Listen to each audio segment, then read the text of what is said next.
My name is Kwabena Chenjeni. Many thanks for joining us here on News Today. And to the first story this hour, and tension is mounting between nomadic herdsmen and residents of Agogo over the attacks and counterattacks in the area over cattle.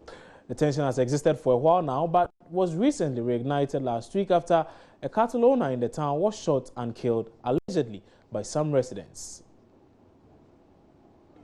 Relations of the deceased Malam Gigi say they are watching with keen interest the action of their families unprovoked.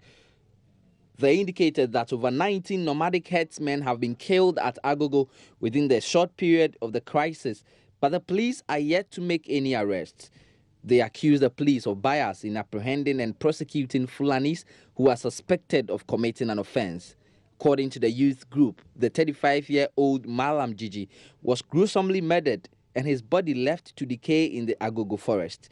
They say because the deceased was a breadwinner to many youth at Nkwanta Zongo, they will ensure that justice is served.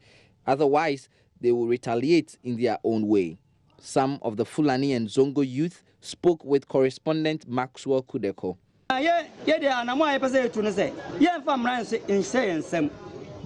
But in Nano Kina, ye Nasa security domoye. Ye de famran saying sem. But ye kedem penny for no ye. And say there so. We would not take the laws into our hands. We are waiting to hear from the national security. We cannot take any decision now. Ukida busanga ni na mpia jamano. Ne banko diachiri ana say ne yere.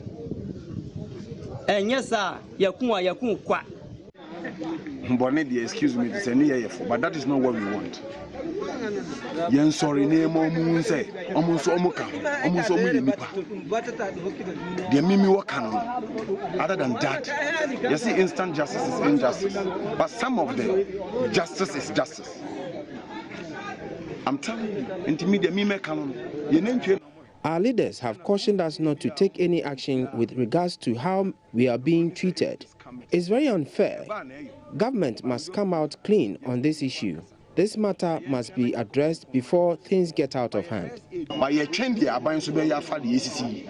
Before any action should be taken, look at what is happening. Very sad. After the burial, the Imam of Kwauzongo, Malam Sumaila, called on the youth to exercise restraint. Youth and all of us should calm down. Death is one, but the roots are many. Somebody who is going to kill him. Someone can lie on his bed and die. We have to take it that way. We shouldn't retaliate, because God said we should be patient, and He is the one who created us. He is our creator. If He asks you to do something, you have to follow. Like they kill off all of us, what can we do? But it happened that they didn't kill all of us, only 2 people out of us. We have to keep patient. That's what God said. We shouldn't retaliate. If God says you should do something, you have to do it. And Surah Al-Asr, Bismillah. Still on the issue, and the Executive Director of the West African Network for Peace Building, Chukwu Emekeze, is calling on government to engage herdsmen in the country in order to restore peace.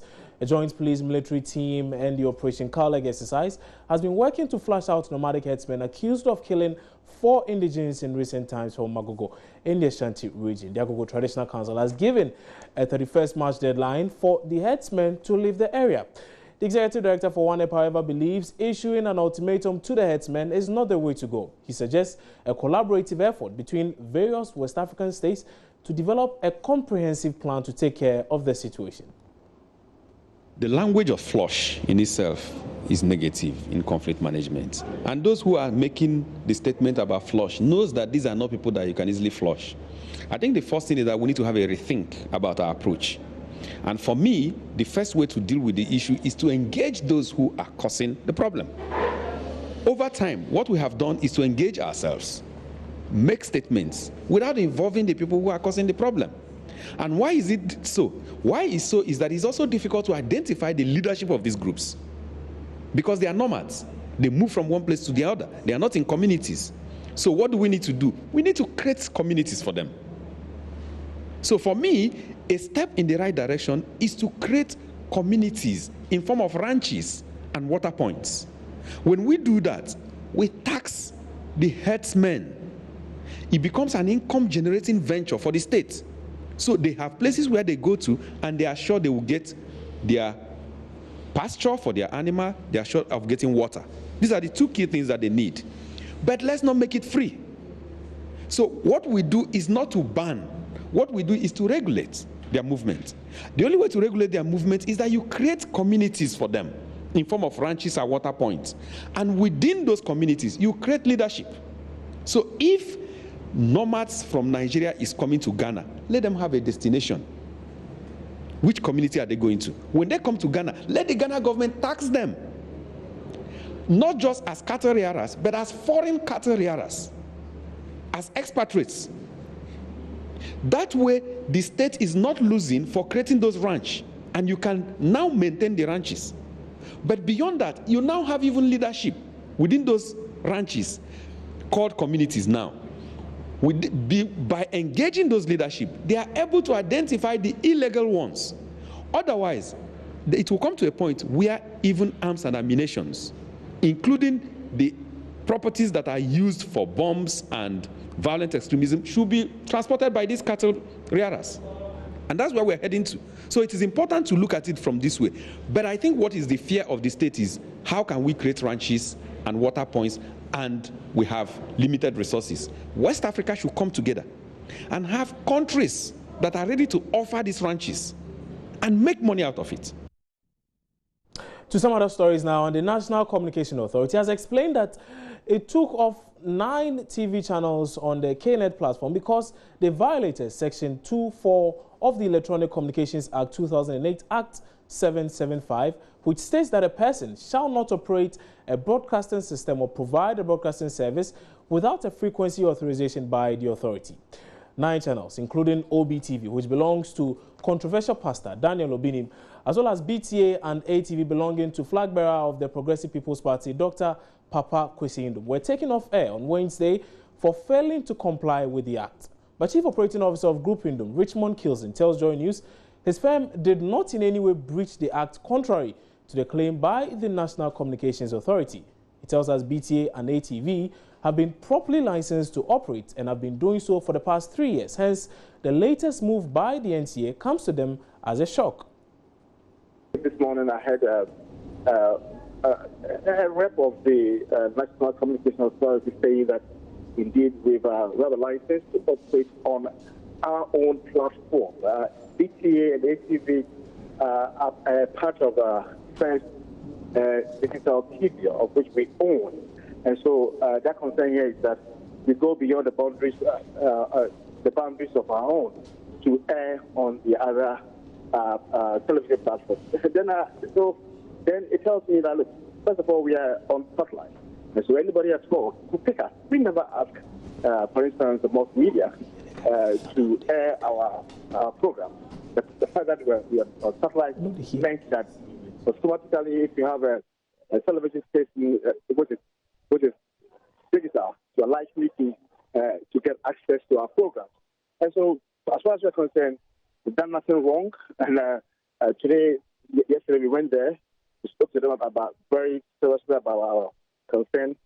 And the advice was that we reapply, with KNet. KNet, I think the NCA has ceded its right to KNet to be dealing with issues like that. And so we've done that. And hopefully we should be back on air pretty soon. Something. What reasons were given for taking off your channels, those 2 channels? The very reason that they've stated that. But we think if that is the case, then we should not be affected, because the issue is that we went there, and I'm happy that I'm glad that he himself said, yes, we have a license, but it's restricted only to our platform. That is the First Digital platform. But the point is, the concern here is that it goes beyond the borders or the boundary of our platform to other platform. That is not it's not their price for it, because we are a satellite-based television station. And so, yeah, people with that facility can easily get access to it. So that's their problem. For how long have you been operating outside the spectrum you were given? Well, we are given as if we've done anything wrong. But all that I know is because according to what you just told me, well, the NCA admits that the point is that we've been operating for 3 years, and so if it went to other platforms, then probably for 3 years. But I'm not the one to be answering that, because we never ask anybody beyond our borders to pick our feet. Automatically, it comes on, and so for us, we don't want to have an issue with the NCA for now, because we have clients, we have a population that we serve. I think they deserve better, and so we are doing what the regulatory body is saying. After we are done with it, if there are any other issues, we pick it up and deal with the NCA on that level. Now, the West African Examinations Council says it has made special arrangements to ensure students sitting this year's examinations are unable to cheat. The council says it's implementing recommendations by a committee it set up last year to investigate the leakage of some papers in the 2015 WASSCE. Public Relations Officer of WAEC, Agnes Tekujo, tells Joy News WAEC officials have been deployed to investigate and take action where necessary in areas where the council suspects to be prone to cheating. She also speaks of the introduction of some new softwares to help identify students who cheat in this year's WASSCE. Curbing examination malpractice is one of our greatest concerns as an examining body, because we need to ensure that the integrity of the examination is maintained and that candidates get the grades that they have worked for. We always revise our processes, we always look back at our procedures for every examination and put in place strategies to ensure that the examinations are conducted successfully, to ensure that there is no compromise of any papers or anything like that. This year we'll be implementing the item differential profile. That's a software which enables us to detect cheating in objective tests. Hitherto, when candidates cheat in objective tests, you are not able to detect it. We'll be implementing that so that candidates who cheat in objective tests are found out, and then the appropriate action is taken against them. And I think for about 2 or 3 years now, we've also, most of the schools through us have acquired the metal detectors, so that as candidates get into the exam hall, they use the metal detectors on their bodies, so that if any of them has hidden any mobile phone or anything on them, it is detected. And then from 2014, the rule on mobile phones was revised. So initially, when you take a mobile phone to an examination hall, your subject result is cancelled. But we realized that many people use their mobile phones to cheat. So it was revised to entire results, which is meant to serve as a deterrent. Because then when you realize that if I take a mobile phone into an English language paper, I'm going to lose all my 8 subjects. Then why do I need to do that? So these are some of the strategies that we have taken to curb the examination malpractice. Our problem is that there are times we don't get the necessary support that we need from some of the supervisors and vigilators. Already we have started receiving reports from concerned members of the public and from our informants about plans of certain school authorities to help their candidates during some of the papers. You understand me? And these are certainly not WAEC officers, because WAEC officers are on the ground to make sure that the examination is conducted successfully. So we believe that if the punishment meted out to these other people who are not candidates is deterrent enough, then I think that some of these cases, especially the mass cheating and all that, will be brought to the barest minimum. You're watching News Today here on your Joy News channel on Multi TV. We're taking a break. When we come back, we'll bring you a lot more stories. Don't go away.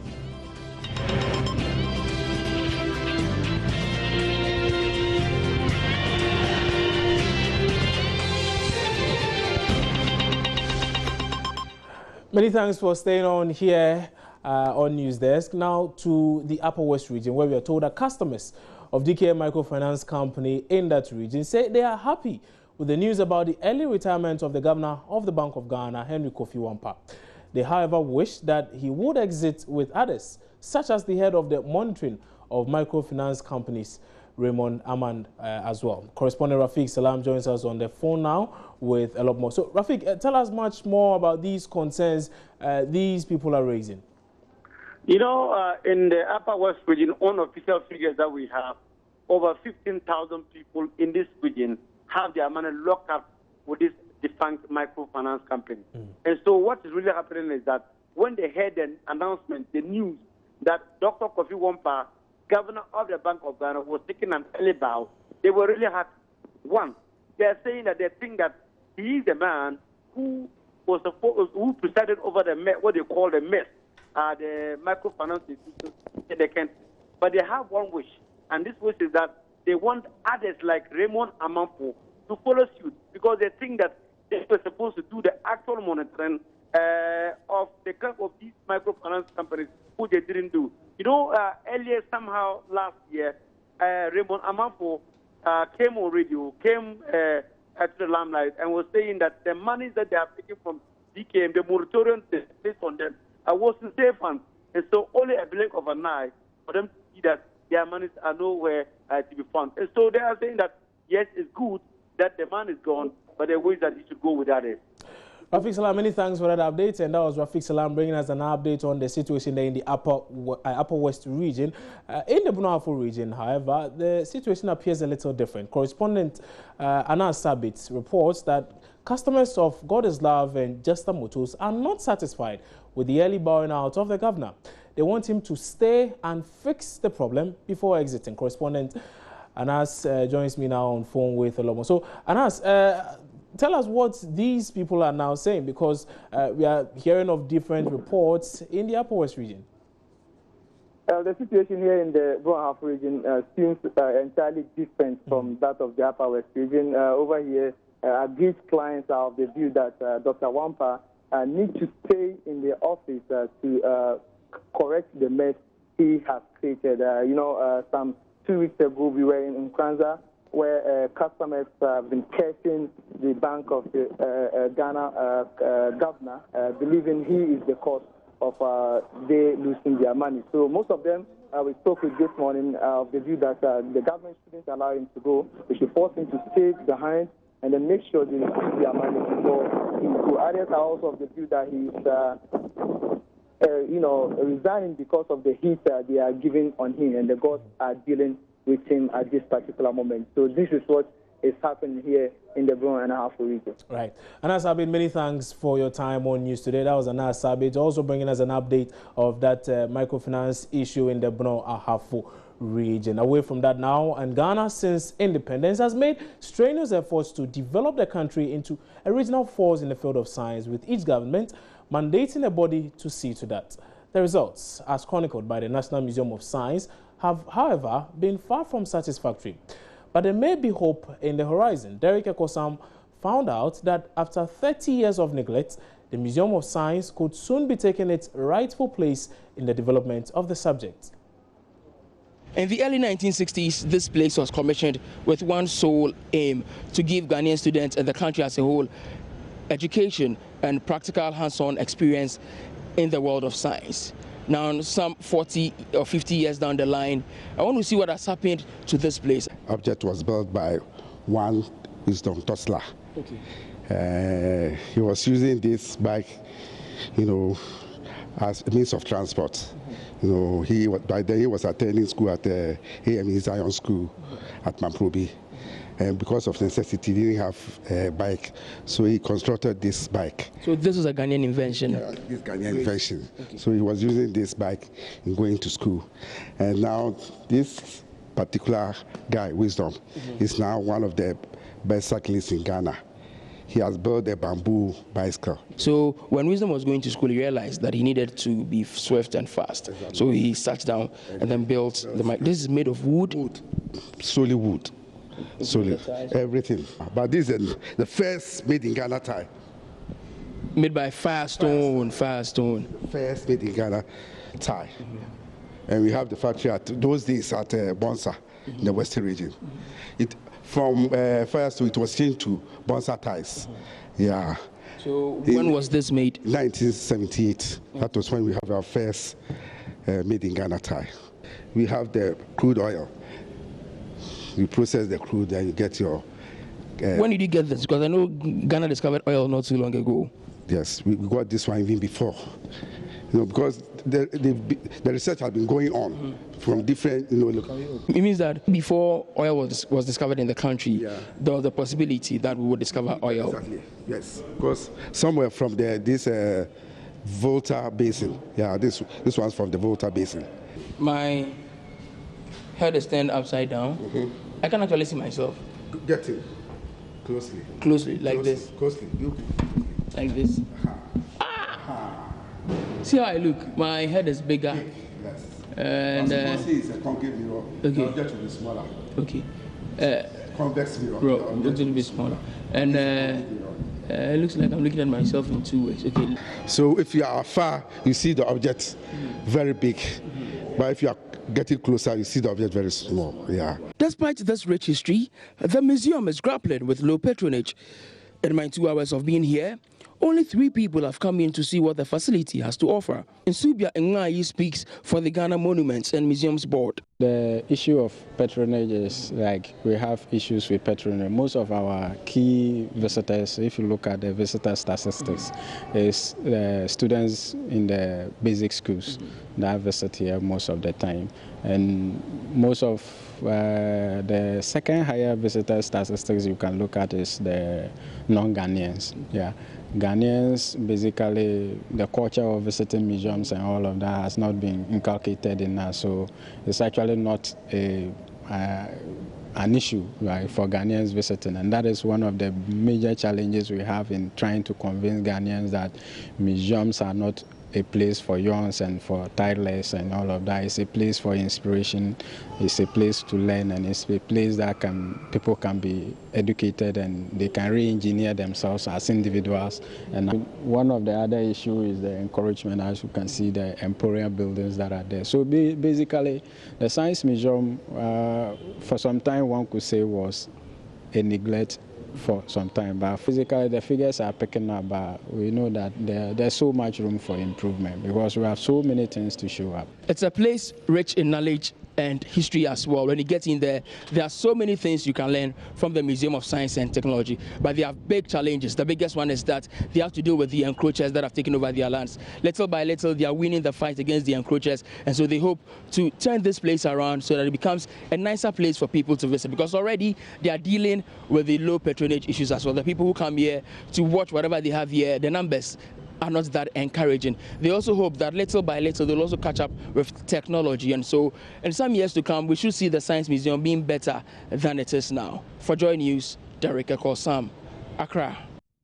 Let's talk health now. And the Ghana Health Service says more than 100,000 girls between ages 13 and 19 are getting pregnant every year, bringing to the fore the debate over the appropriate age to introduce young girls to family planning methods.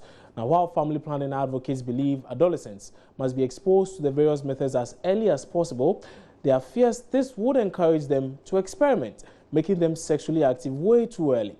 Joining us Justice Beidou has been to the Volta region, one of the regions with the highest prevalence of teenage pregnancy, to find out how the situation is affecting lives, and has come through with this report. The Ghana Health Service now says more than 100,000 girls between the ages of 13 and 19 are getting pregnant on the average every year, exposing them to the serious complications of childbirth. To find how serious this problem is, I've come to the household of Kezia Hojame. She lives in a small town in the Volta region called Akoi Fetoko. At age 16, Kezia is pregnant with her second baby. Maupemo, her junior sister, is pregnant aged 14, and their mother, at 35, has just given birth to her 7th child with 4 men. Kezia, what do you want to be in future?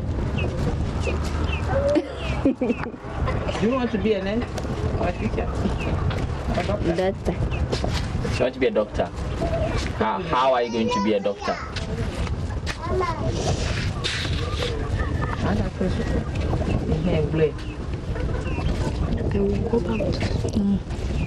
Ghana's new sexual reproductive health policy gives girls the opportunity to take on family planning services.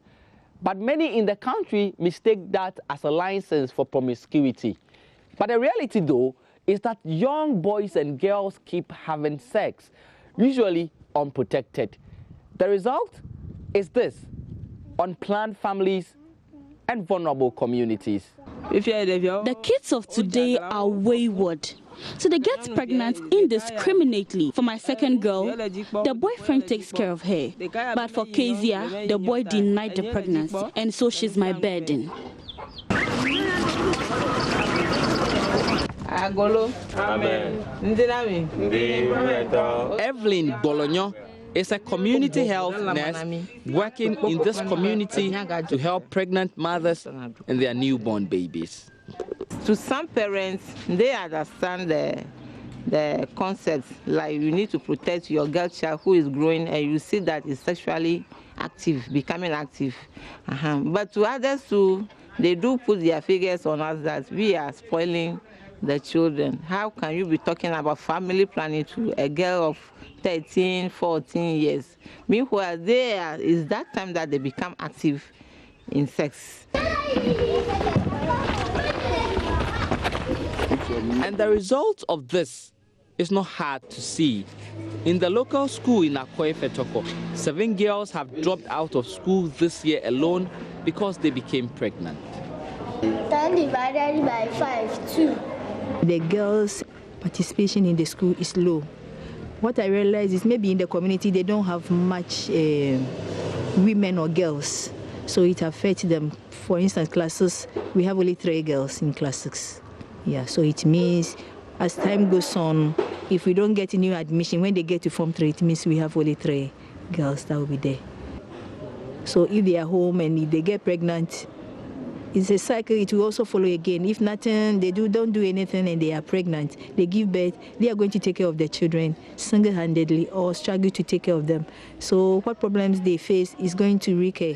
A growing problem of teenage motherhood does not only have implications for the health of these girls, it also leaves problems of a country that has growing numbers of people with poor conditions of life. Justice Baidu, Joy News, Akoi Fetoko. Medicine for what? Medicine for coffee. Are you coughing? Yes. And in Accra, my name is Kwabna Chenchen, but you're still watching News Today here on your Joy News channel on Multi TV. We're taking a break. We'll return shortly with business and sports. Stay on.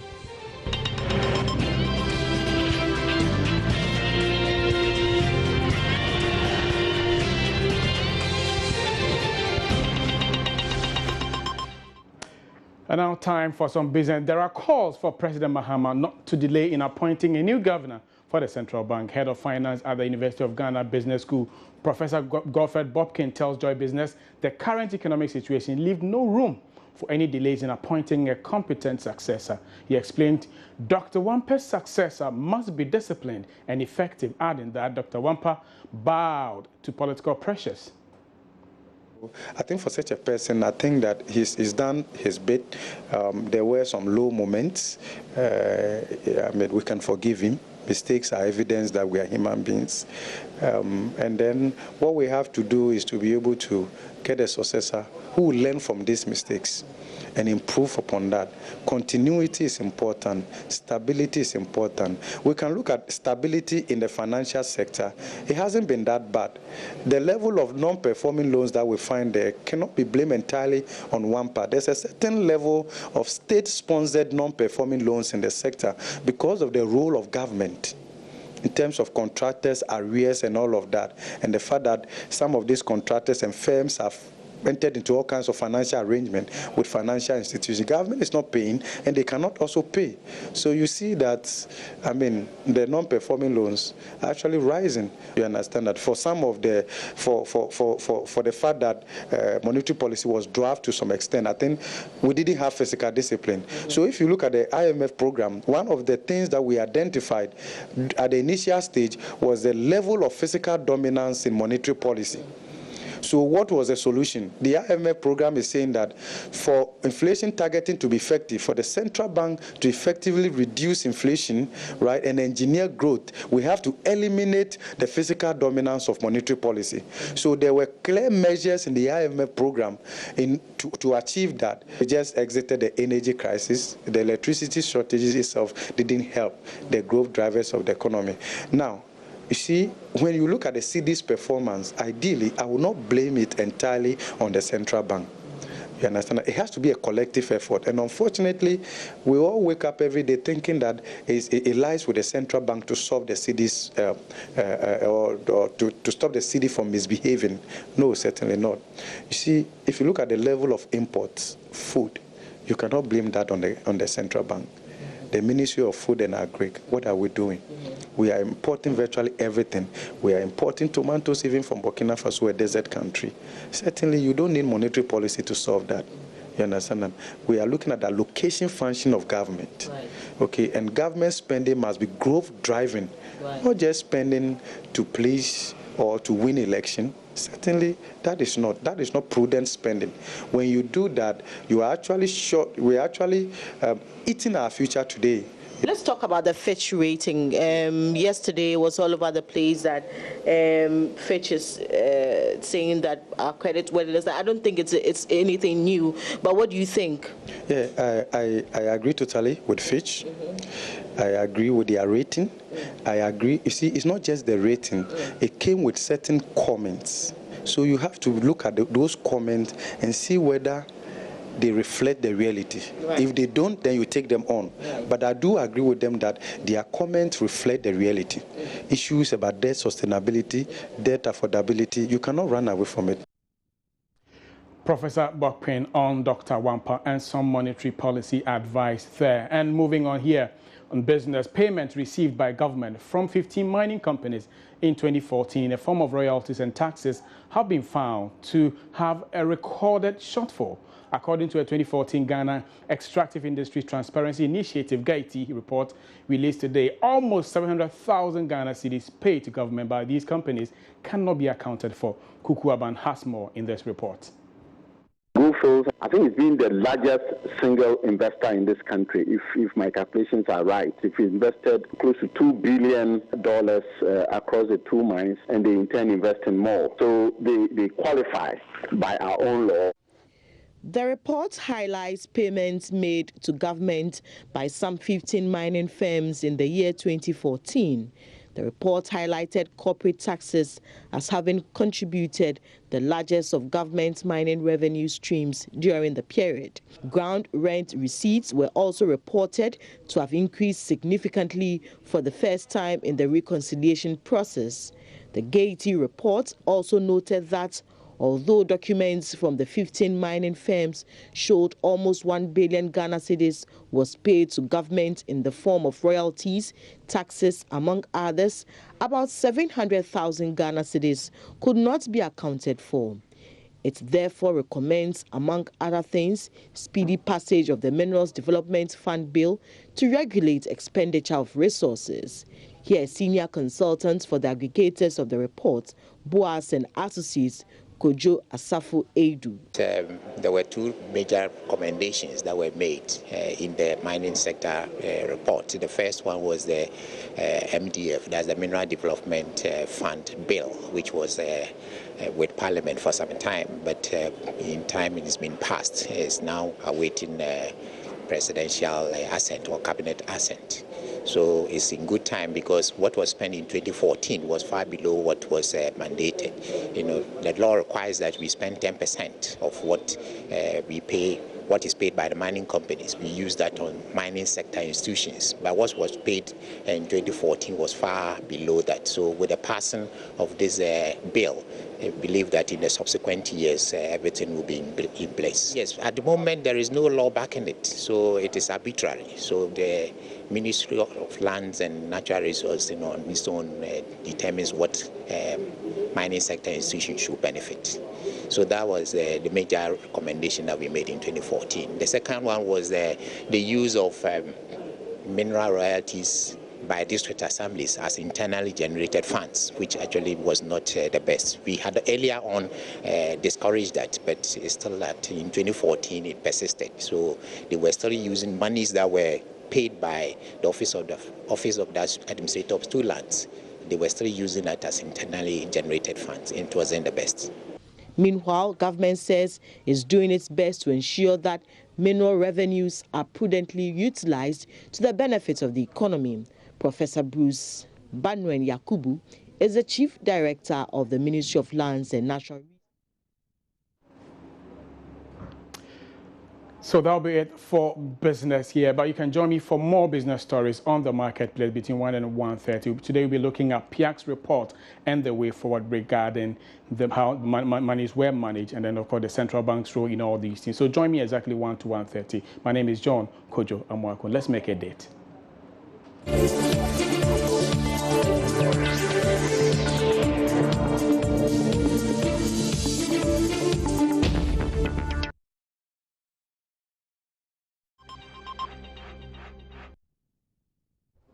And that's how we wrap up our news today this afternoon on your Joy News channel on Multi TV. My name is Kwabena Chencha Heneboat. Remember to visit myjoyonline.com for a lot more news. Up next is the marketplace with John Amwako. Many thanks for your company.